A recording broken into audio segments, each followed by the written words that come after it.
Okay, so it is 12 o'clock. And I guess that's the start. My name is Vanessa Rasanen.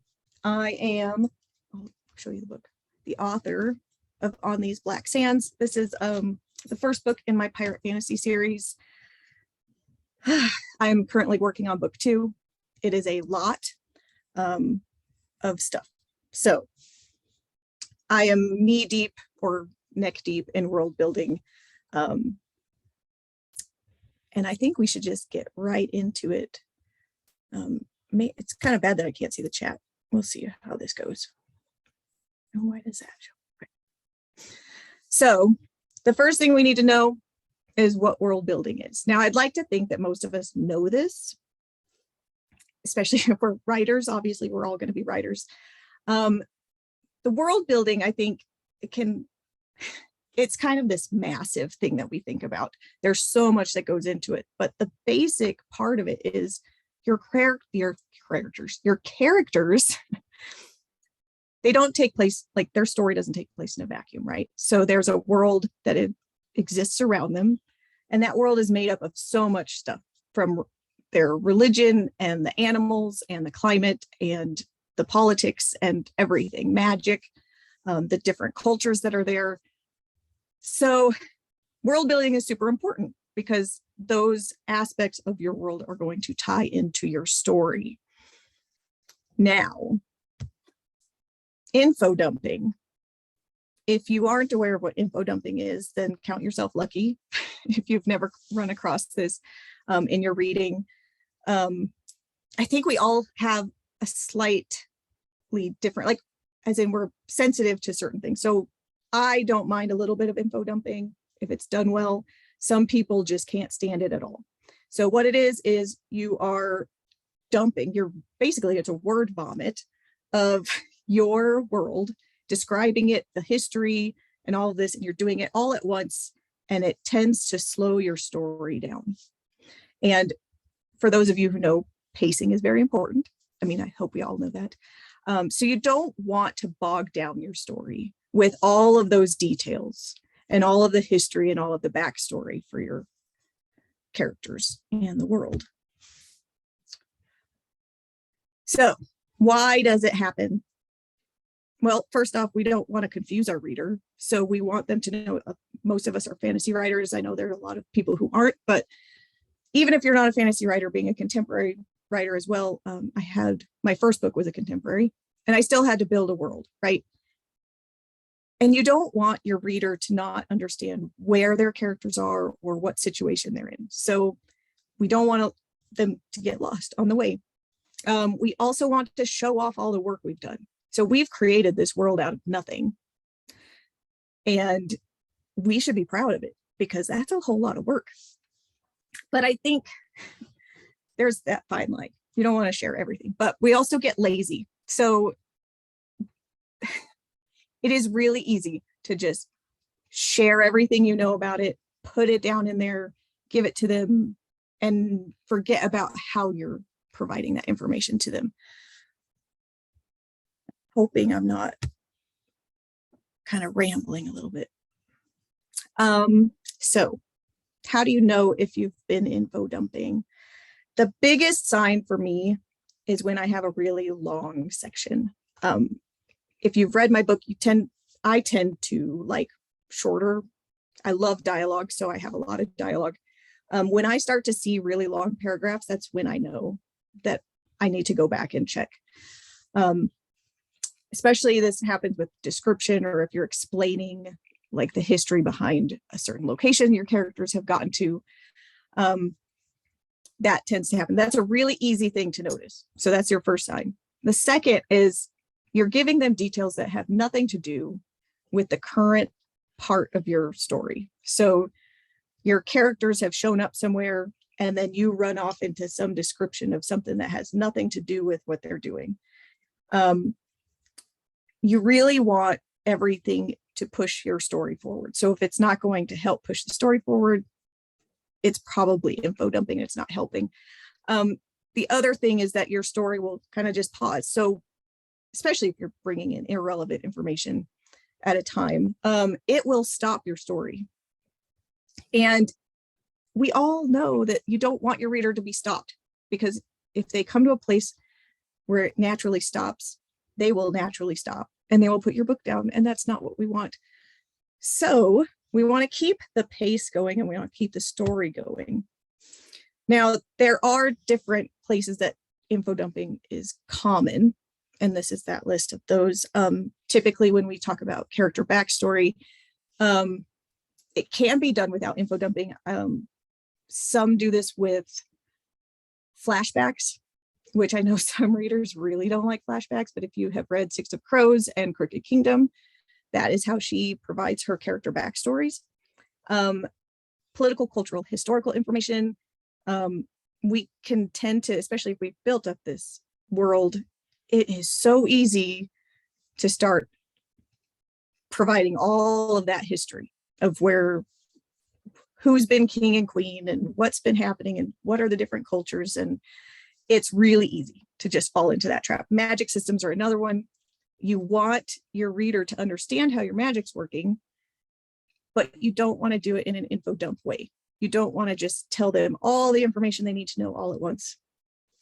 That technology is very similar to magic systems. Your non-human creature descriptions and your personality traits, we tend to, this is kind of that show not tell type of thing that we get told all the time. But these would be common ones where you'll see them. So I think having this list helps. So when you're going back through self edits, you can say, okay, how did I approach this? How did I explain my magic system? How did I describe my characters? And you can go and check those things and make sure that you're not info dumping. Sorry, it's taking a while. So the biggest thing for me is that we have to remember what our job is as the author.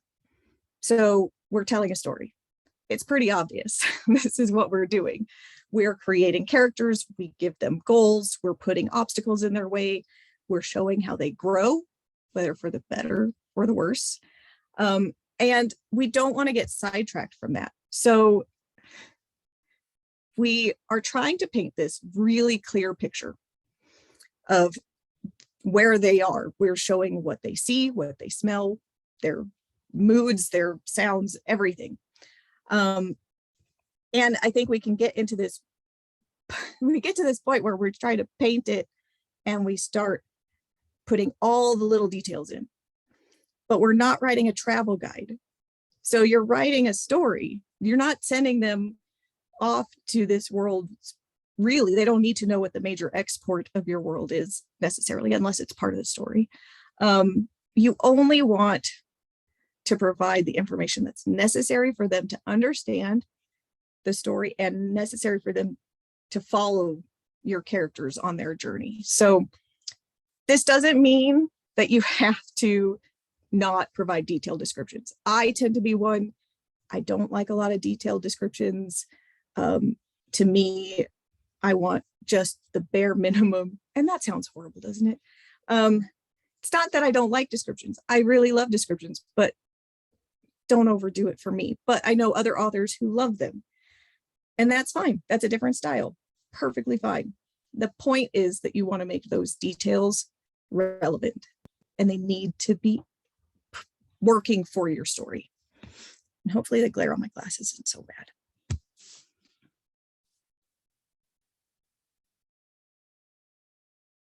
So I did this little, and hopefully everyone can follow along. I realize I put the yeses aren't all on the same side. So it's kind of, that's bugging my OCD side, basically. But when you get to a section, you can ask yourself, is it dragging? If it's not, move on. I mean, don't really move on. You might have to do more edits to it, but in relation to info dumping, you can go on and move on to the next section. If it is dragging a little bit, you can look at each part and say, well, which is it really necessary? Does my story require this information? If it doesn't, kill it. And as Stephen King, we all know his famous kill your darlings. I know that we want to show all that stuff that we've created, but you have to be willing to kill it in order to keep your story flowing. If the information is necessary, You can, we're going to go in the next slide and talk about how we can keep that information in there without it being a dump. But if it's not all necessary, you want to go through each part of that section and pick out what's not. And it's kind of, you're going to cull it. You're going to cull out the stuff that's not necessary and then keep the stuff that is. And then we go on to the next step where we figure out how can we provide this information to our reader without dumping it on them, without burying them in boring prose. Forgot I lost my train of thought there. I'm going to take a drink real quick. So these are the 4 basic ways that we can avoid info dumping and get our reader to understand our world and start seeing it in their minds. The biggest one is getting that into your action beats. So your character would be interacting with their environment, right? Which they should be. So for instance, in my book, when he's walking down the street, I'm describing the street. And that's part of world building. It's a cobblestone street. You have him looking at the buildings and thinking about them. It's not necessarily a whole 2 paragraphs describing every little detail about what the town looks like. You're showing him walking through it and getting to where he's going, and the emotions that the place brings out in him is also a part of that. And I think that was part of my second one too. The other thing you can do is if you have something that needs to be in there, but it doesn't quite fit your story as it is written, create a scene around it. Say, okay, I needed my reader to understand this. Now, how can I get it to them in a creative way that fits the story? You don't want to force this though. So it has to work in your plot. It can't feel like you just stuck a scene in there for no reason. But you get creative. So as I said before, info dumping tends to happen when we're lazy. You want to, I know we get tired. I'm at the end of a first draft and I'm exhausted, but try to think of a really creative way of where you can have your characters interact with something and create a scene around that information. Dialogue is also really handy, but it can also be overused. I always think, when I think of this, I think of, if anybody knows, Jay Kristoff did a story on Instagram. I think it was a story, or an IGTV. I don't remember. I think it's in his world building little thing on his profile. But he was talking about The Witcher. And he said the magic system in that show was confusing and that they never really explained it. And all they had to do was have someone ask, hey, how does this work? And someone else say, this is how it works. So it can be really like a nice, simple way. Have your character ask something. You just want to be really careful with that, because you don't want your character asking something too often. You don't want to have like a side character who's always asking these questions, because then it becomes obvious. So don't overuse that one. The key here is to sneak that information in little by little. It's kind of like breadcrumbs. So Hansel and Gretel, we're going to drop breadcrumbs throughout. Don't lump all of your world building at once. You're going to want to sprinkle it throughout, and keep it's kind of like you're introducing them to it, and they're not going to see your whole world as soon as they step in. They're going to start in one spot, and they're going to explore the rest of it as they read. So the thing is, and it's a good thing, you don't have to do this alone. It can be really hard to assess your own writing. I think we all know how you get tired of reading your own words. Second, third, fourth drafts, and you're sick of it.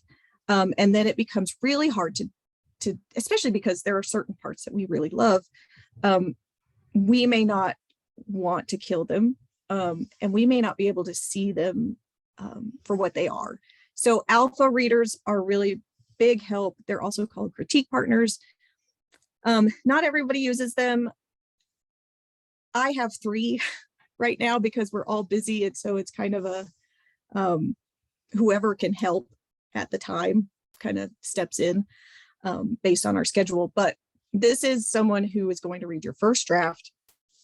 There's someone who can bounce ideas off of you, or you can bounce them off of them rather. And they can really help you figure out those parts that might be slowing down your story from the very beginning. So you're not having already self-edited it at that point. So that's a really good first defense. Betas are your second. I like to have, for betas, a mix of writers and readers, especially people who are my ideal audience. They can tell me if any part slowed down for them or if anything was really confusing. So that's really helpful to know if you cut too much.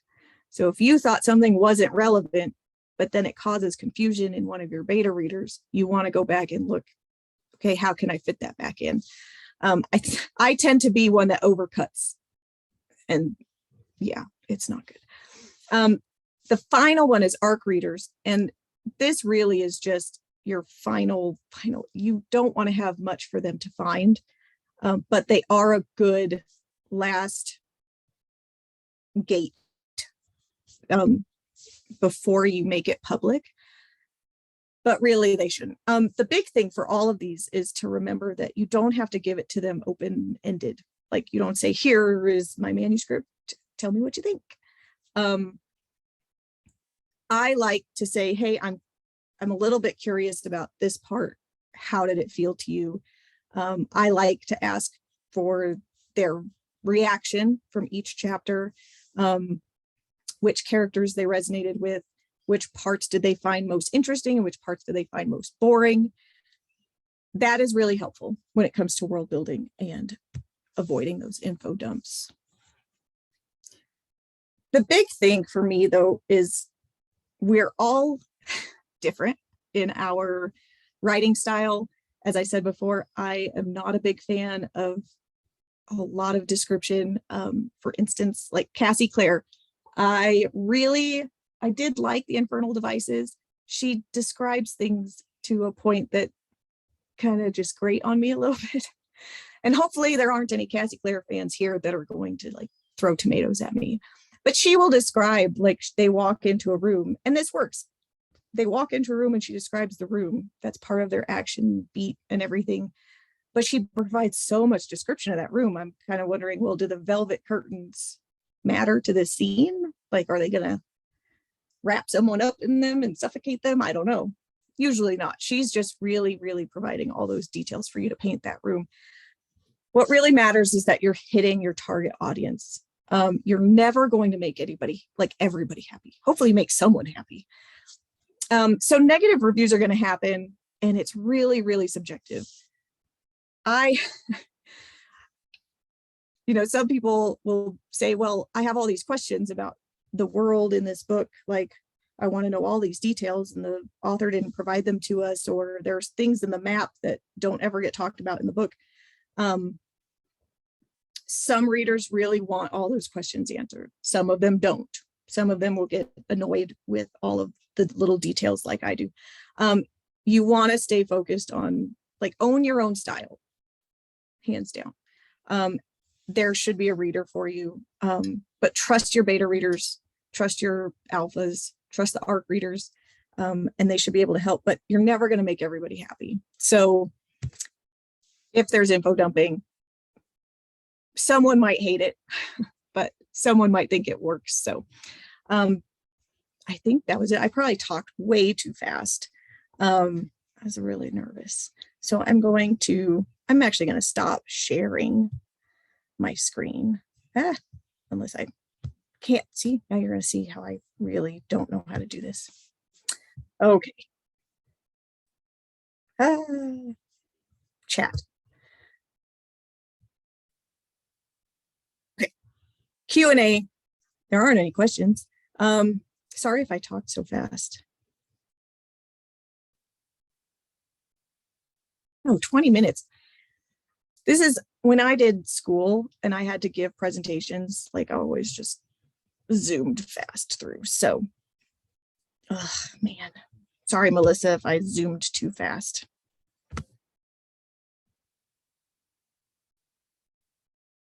Thank you. That presentation, Canva, if you ever have to do a presentation, their templates were really nice. I really enjoyed working with them. It felt really fast to me. World building, I actually, when I talked to Melissa about doing this, and she said, hey, do you want to do something on world building? I thought, okay, am I an expert on this? I don't think so. But then I tend to not think very highly of myself. People tell me that my world building is good. I hope it is. Yeah, it is. This is one thing I will say. Some people use like a world, like a story Bible, right? I think that's what they call them. Is that what they call them? Where they keep all of that information, all those little details of their story. I don't do that, and I probably should.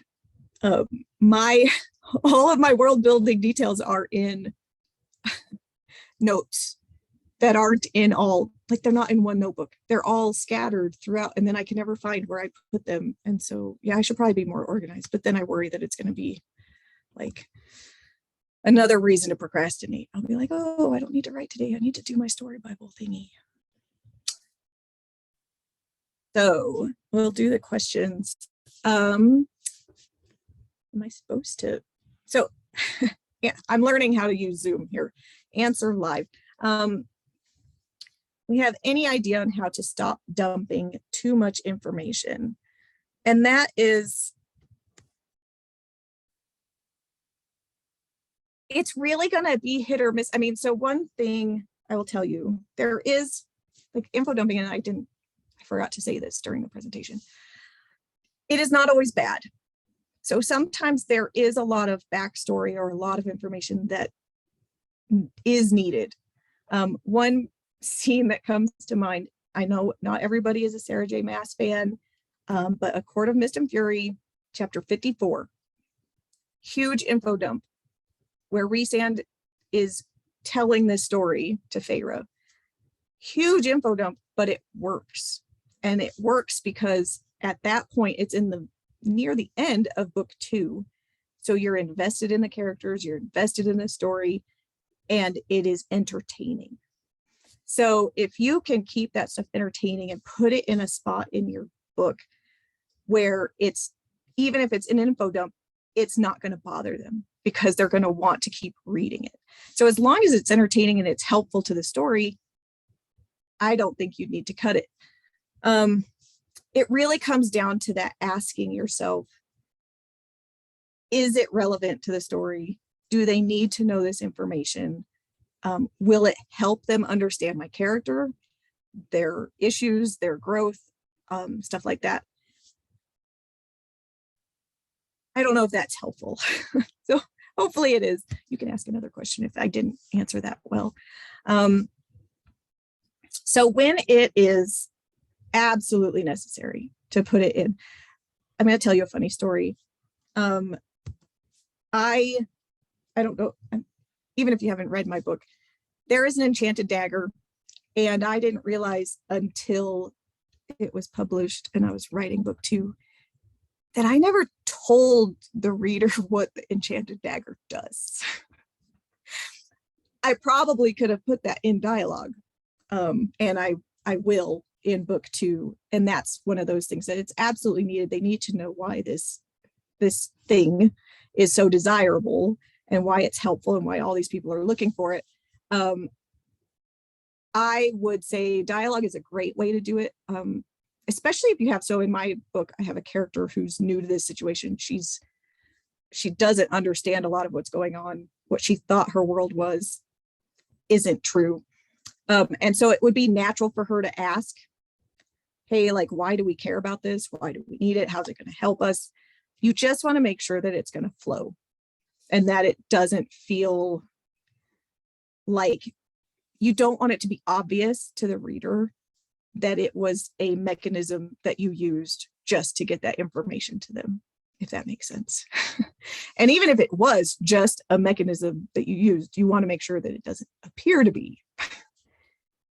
That probably didn't make any sense, but hopefully it did. Do you have a system for keeping your world organized to help yourself remember? If you can, I highly recommend Scrivener. I only use it for the first draft and my self-edit. Once it goes to my editor, it's all in Word, but Scrivener is really nice because I can have all of my chapters and my scenes in one place, and in the same window have all of my notes, and they have character templates where you can put all of their information down. That's really handy. Have I used it? No, because I'm stupid. I've been meaning to, because it is really hard. There are times when I can't remember. I had a character artist ask me, hey, do we know what color what's his name's eyes are? And I was like, I don't know. I forgot. And she ended up finding it in the book. And so those are little things that I probably should know. I think this also has to do with whether you're a pantser or a plotter. So for plotters, it might be a little bit easier because you might be doing a lot of world building up front. And so you can organize those things either in a Google Doc or a Google Sheet. I have so many Google Sheets you wouldn't even believe. A notebook, any way that is going to be something that you can use. There's no right way to do that. You're going to have to figure out what your system will be. Scrivener's a great thing because it's in that same, everything's together. You can even put pictures in there. I probably wouldn't do Pinterest just because it's a whole. You're going to go to Pinterest, and I have a Pinterest board for my people, but you go over there and then you'll be there for 3 hours. So be careful about that. You don't want your system for world building collection to distract you from actually writing it. Let me see. So yeah, my world building information is all in, like, I've got like notebooks galore.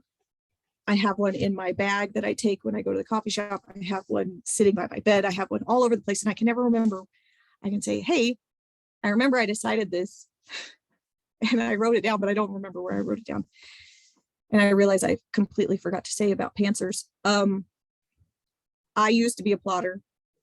This book is demanding that I be a pantser. And so a lot of that world building happens as I write.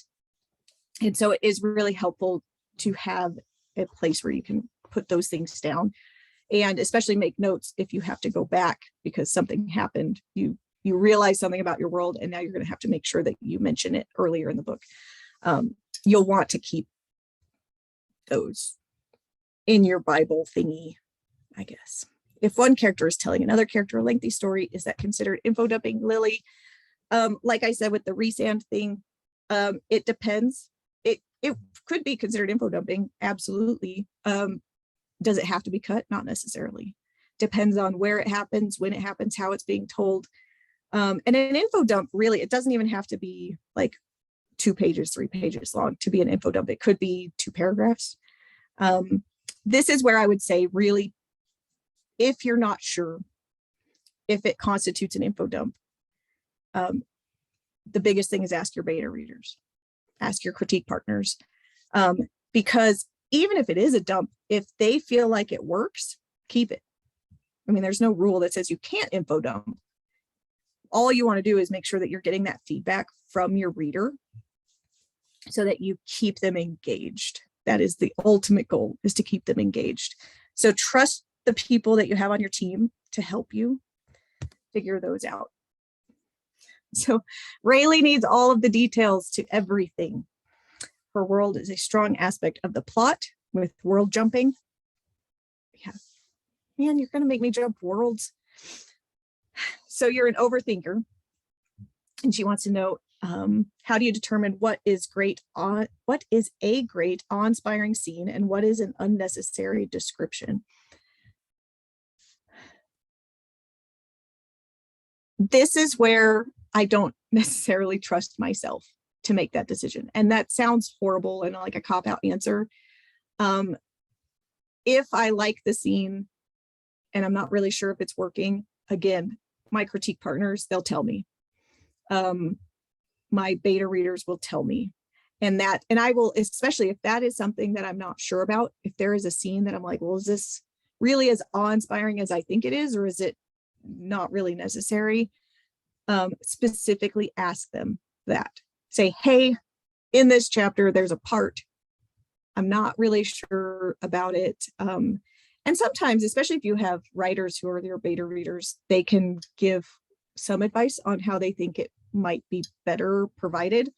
Again, you don't always have to take your beta readers' advice because sometimes they have very different styles from you. Do you start with building your world or with developing your characters? That's Brandy's question. I do them simultaneously. I am a very character-driven person, not really world-driven. To me, I'm most interested in, and this could be just because I'm an Enneagram 4. I'm very interested in the emotions and the moods and the internal struggle that the characters have, not necessarily the external struggles, although we have those too. But I find that I want to grow. I'm learning about my characters at the same time that I'm learning about the world. So it is kind of tricky. And that might not be for you. I mean, my contemporary book was a little different in that I knew the world, and it was, I mean, it's contemporary, so obviously it's the world we live in. But I also had to know like which details about our world, how detailed did I want to get into that? Because it's a military book. I specifically don't give a location for where they are because I never wanted to implicate a specific state or a specific army post or anything like that. So I deliberately left details out in that case. But that's more for like a legal, political reasons. I know authors who really like to know their world before they start writing. And even writers who really like to know their characters. So they'll do character interviews where you ask your character a question and you write their answer out as if it was them. Knowing your writers, knowing your character's Enneagram or their MBTI, their personality types is really, really helpful, especially as you start putting them into these situations that are going to stress them out. How would they react? But really, that's really up to you. One thing I get stuck on is that I don't always know what my characters look like. Because again, I'm focused on how they're feeling internally. And so I don't always see them clearly in my head. Other people are much different than that. That's all your questions so far. So we still have a ton of time. You should ask me more questions. I have no idea where I'm going with this. Sorry, Melissa, for not taking a whole hour.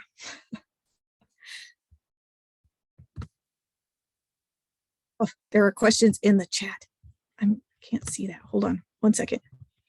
If your character can't see the physical world around them, should the physical world be described as normal or more of the way the character experiences it? That really depends a lot on your POV as well. So I tend to write deep third, if that makes sense. And I know it annoys some readers to have it's third person, but then you get some of the inner thoughts of the person whose POV you're in at the time. Some people really get annoyed by that. I happen to love it. In that case, it's a mix. But really, it's going to be from their point of view if you're writing third person or first person. The only time I would think it would be, sorry, I'm trying to think while I speak. If you have more of an omniscient narrator type POV, then you would get away with describing it more. But typically, you're going to want to describe the scene very strictly from their point of view. So if they can't see something, don't describe it. you're going to want to, you can describe the smells they smell, the scents they smell, and the little things that they hear. Some things they hear, birds chirping or the wind blowing through the trees. Immerse yourself, like get yourself into their point of view and think about, okay, what am I hearing in this scene and what am I smelling in this scene? And come up with a different way other than what they might see, if that makes sense. And like I said before, like the emotions that, because, you know, sense can bring up emotions, different locations might bring up emotions in your character. If you start getting into that level, how are they emotionally reacting to this situation and to the world, is a great way to have that. So hopefully, don't worry, I don't have to take the full hour. Thank you. I know. Okay, so I read the she sent me a message that only I could see, and then I read it out loud for everybody. So there we go. What is your favorite part of world building? Rayleigh asked that one. I could tell you my least favorite part, which you didn't ask for, but I'm going to give it to you anyway. Trying to get everything to stay consistent is super hard, I'm finding. I mean, this was my first fantasy series that I'm writing. Trying to remember what I had decided on for the world is really hard, but really getting to build a world from scratch and getting to make this thing from nothing is so cool to me. Now, I don't care like about nitty-gritty details of my world. So if someone asked me, like, you've got merchant ships that are being pillaged by pirates, where are they going and what are they carrying, and you know, what are they doing? Why are they sailing across the sea? I don't care. I'm sorry. That's me. It has nothing to do with the story. All you have to know is that there are ships that go across the sea, pirates hit them and take their stuff. You don't really have to know what they're doing, but I understand, like, some people really want that level of detail. And if they were to ask me, I would say, I don't know, because I have not gotten into that part of my world. From your own book, what part of the world do you love the most? Oh man.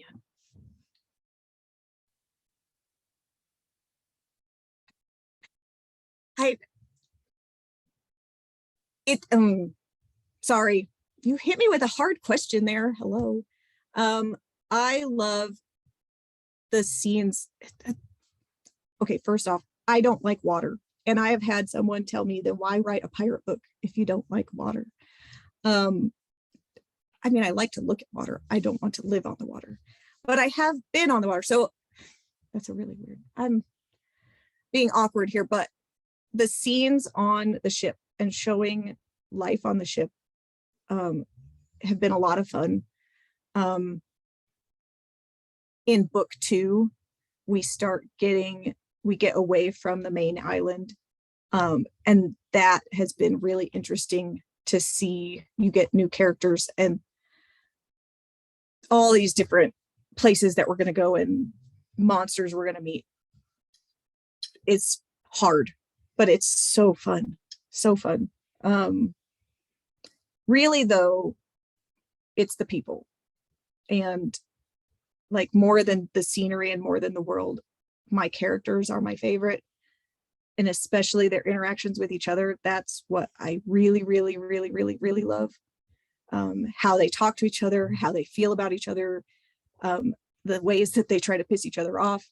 That is my bread and butter, as we say. So consistency is really difficult, and actually those, I'm sorry, I'm reading her chat thing. Tabs and highlights in your first book to help keep the book 2 straight. I pantsed book 1, and people have said, hey, I'm really excited to find out, like, about this character and that character and what their motive is and where this is going. And I haven't figured it out yet. So that's new to me because I was never a pantser before. I liken it to book 1 was building with Legos and super gluing all the pieces down. And now I have to write book 2 and book 3 with a world I have started to create but can't move. So I can't undo things that I have already set in stone or super glued down in book 1. I have to build from that and make it cohesive and make sense. So I will say my alpha readers have heard me swear a lot and beat my head up against the wall and get really frustrated because I don't know what to do. There are a lot of options, and the world and the characters and the story have not told me what's happening yet, which I hope they do soon, because I need to be done with this first draft as soon as possible because I'm behind. That is the other thing I was going to say. I noticed someone in the chat was talking about Tolkien and his little notes. That story Bible, or all those little details that you create, especially Rayleigh, I'm going to say this to you because I know you really love all that stuff. That is a great reader magnet. That information is a great bonus for fans. So reader magnets, if you don't know, are things that we provide for free to get people to sign up for our newsletter. They can be bonus chapters, they can be bonus scenes, they can be coloring pages, they can be just little tidbits or whatever, or a completely separate story. Some people give away books as reader magnets, but those little, like that behind the scenes, if someone really wants to know more about like your story's history or your world's history and everything, offer that as a reader magnet or some way to get them to follow. I think that would be really, really cool. Now, if I can ever get mine out of the random notebooks and put it into an actual thing, yeah. So you say you're nervous to use Google Docs because you don't want it to get hacked and someone to steal your story. I have had this thought. So before, I used to use Google Docs when I was out of the house, and then I would transfer everything over to Scrivener when I got back home. And then I bought a laptop so I could do Scrivener at home and when I'm out. I don't think it's as big a worry. I've used Google Docs for co-writing and stuff like that. So I would be more worried about losing access to my information. And this happened to a friend of mine where she had written a bunch in Google Docs and then she lost access to them. Like she could not do anything with it. I can't remember how she got that fixed, but okay, let's see. I think that's everything. I know that was Beth. So if you follow Bethany Olin on Instagram, that happened to her. She royally freaked out, as you can imagine. So if there aren't any other questions, I mean, I'm happy to stay if people have more questions. You can look at me awkwardly sitting here. I mean, my husband has all 4 kids out of the house right now, so I should probably take advantage of it. I know, poor Beth. I think it all worked out in the end, and she's doing well now. I think she still uses Google Docs. It's typically how I would send things. I like Google Docs for sending to my beta readers, only because of the notes feature. So it's really easy for them to leave comments as they're reading. And this isn't related to world building, but my favorite beta reader feedback, I guess, is when my readers will leave, like they start yelling at my characters in the comments. That is huge for me. I really love seeing how they're reacting to the scene. I had one beta reader who during one scene, she left me a comment that said, "Bow chicka wow wow." And it's nice to get feedback that's not just critique, but positive. So that's really helpful. It is the best. I love it. My editor actually does this too. She, at the end of every chapter, will leave me notes on how she as a reader is feeling about the scene and what she's hoping or what she's thinking is going to happen next. So that's super, super helpful. Okay, so this is where I get to plug myself, right? Tell you how to follow me if you want to have more awkward Vanessa in your life. I am on Instagram all the time. Probably more than I should be, but I'm at Vanessa Rasanen author. And look how that the closed captioning, that was awesome. We won't talk about that. Book 1 is out and I have the hardcover coming out soon. That is on these Black Sands. I'll be doing the street team sign up for book 2 in January, and people who subscribe to my newsletter get preferential treatment for that. So yeah, the closed captioning is hilarious. Yeah, it's good stuff. Yeah, from these dark depths. And I don't have a title for book 3 either. I'm still trying to come up with that, but my alphas like to throw random suggestions at me that make no sense. But yeah. Okay. Is that all? Melissa? Is that all I should do? You can tell me to be quiet. And now I will awkwardly stare at the camera. So if there aren't any more questions, I will stop the recording. This will go up on the IndieWriterFest.com, I believe, right, Melissa? So that you can replay it if you want to watch this craziness again. I will try and see if I can get the slides to everybody if you want to have those to like look back at, I guess.